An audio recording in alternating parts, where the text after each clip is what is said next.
So, I know this may come as a shock to some of you, but in middle school, I was kind of a nerd. This is me in the 5th grade. Growing up, I had all the telltale signs of nerdiness. I loved Doctor Who and Bill Nye the Science Guy. I started my own social justice club, and of course, I got all A's. To be clear, I wasn't as awkward as some of the nerds that you saw on TV and movies. I wasn't Steve Urkel or Lewis and Gilbert from Revenge of the Nerds.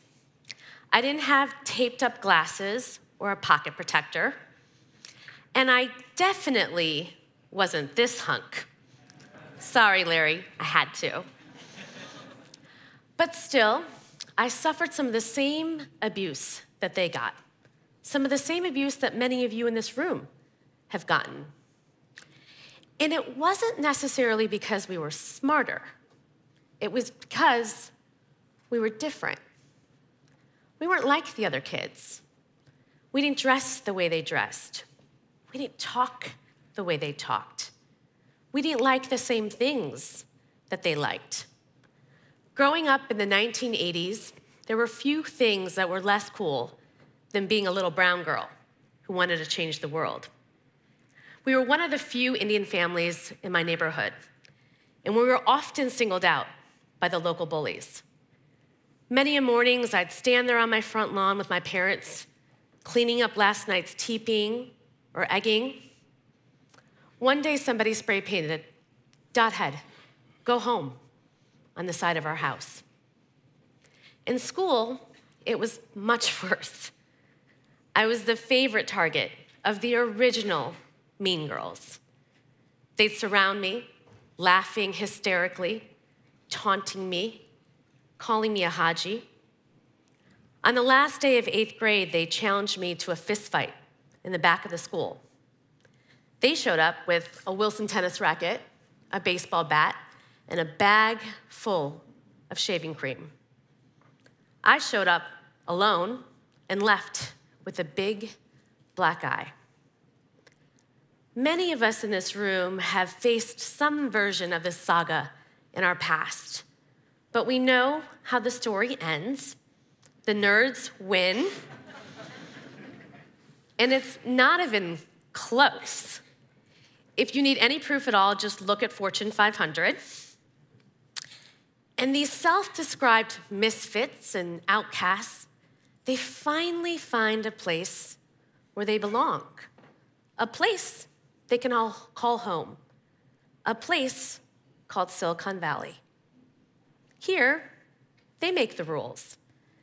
In Silicon Valley, you don't get beat up for talking about ICOing your esports startup. You get venture funding. They build amazing products and services that make the world better.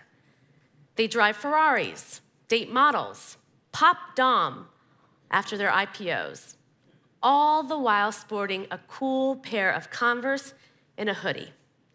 Pretty badass.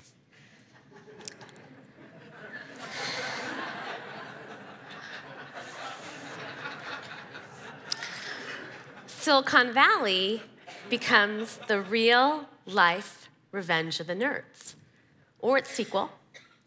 And in true Hollywood fashion, the geeks promise that with their newfound power, they're gonna save the world. Fast forward, and it's 2011, and I begin to notice something. Silicon Valley, it's still pretty homogenous. People like me, women, people of color, we're still the outsiders. So I think it's a pipeline problem. And I start Girls Who Code, a national nonprofit that's working to close the gender gap in tech. I thought, if only if we could teach more girls to computer program, then Silicon Valley, they'd embrace them. And we do exactly that. In less than 5 years, we teach over 40,000 girls in 50 states, effectively quadrupling the talent pipeline. Girls like Jasmine, who is a single mom, works at Burger King, 4 brothers and sisters. She built an app called Wacky Words because too many kids from her community in Oakland, they don't have money for expensive SAT tutors, and she wants to help them march back up into the middle class by building an app.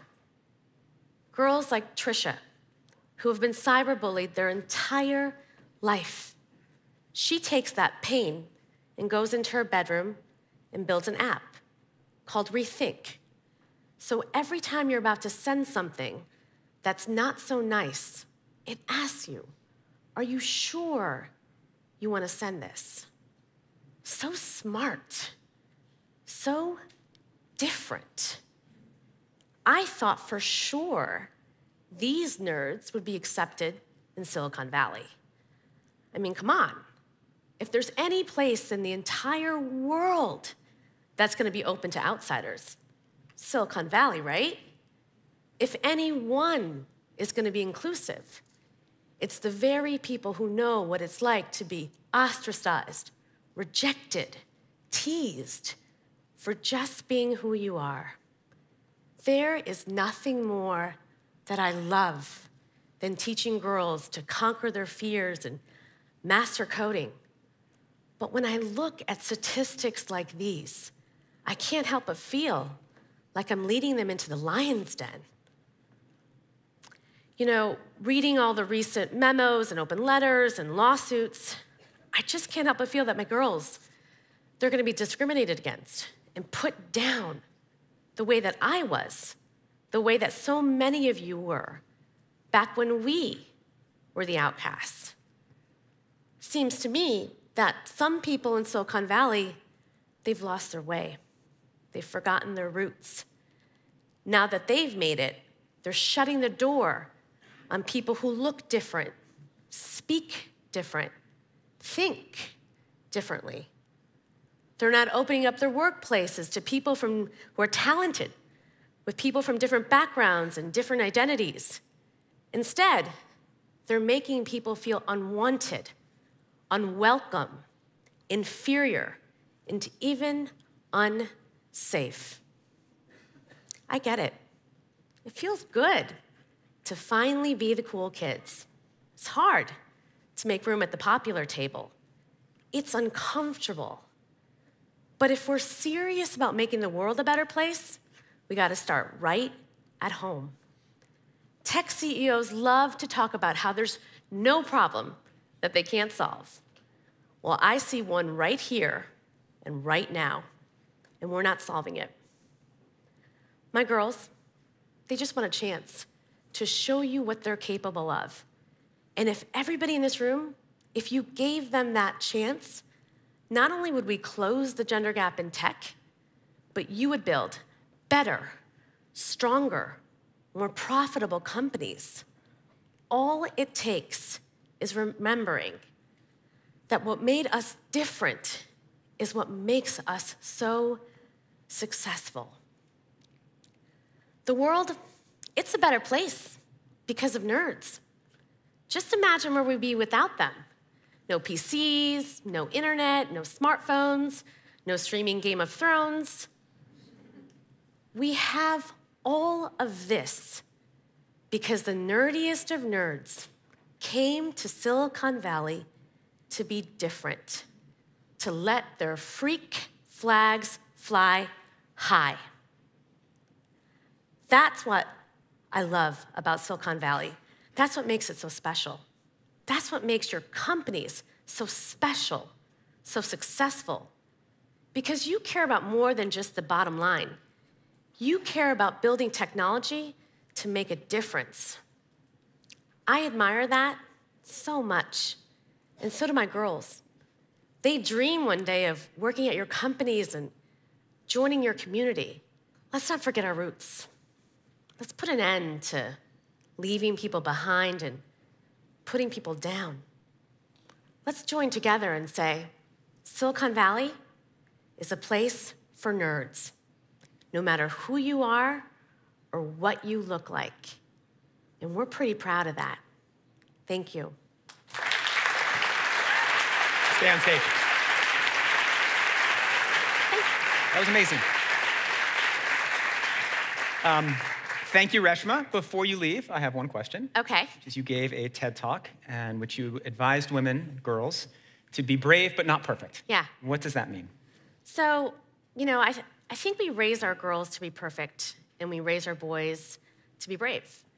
From the time girls are young, they're taught to smile pretty and play it safe and get all A's. And our boys are taught to crawl to the top of the monkey bars and just jump off head first. I don't know if many of you have seen my 2.5-year-old son running around. But if you meet him, he's like a little pig pen. He's got a booger in his nose, like yesterday's shirt. He's got his breakfast on. He's a mess because I allow him to be free. And when I look at the other girls in his music class, for example, and I watch the parents come in and I watch them straighten their dress and fix their bow. And if they spill something on the shirt, they're running off to the diaper bag to get a new outfit to clean it up. If you have been fixed and prodded over from the time that you are 16 months, imagine what happens to you when you are 16 years old or when you are 26. You fear rejection and failure. You can't take critical feedback. You gravitate towards things you're good at. You move away from the things that you're not good at. So I believe, and actually Sundar and I were talking about this at dinner the other night, is that we have kind of failed in the way that we're raising our girls. We are not making them resilient. So my advice to you is put a drill in your hand when your daughter's 12 years old. Help her build, break, take things apart, and tinker. If she sucks at gymnastics, let her stay in gymnastics. Don't put her into swimming. Let her know what it's like just to be a C+.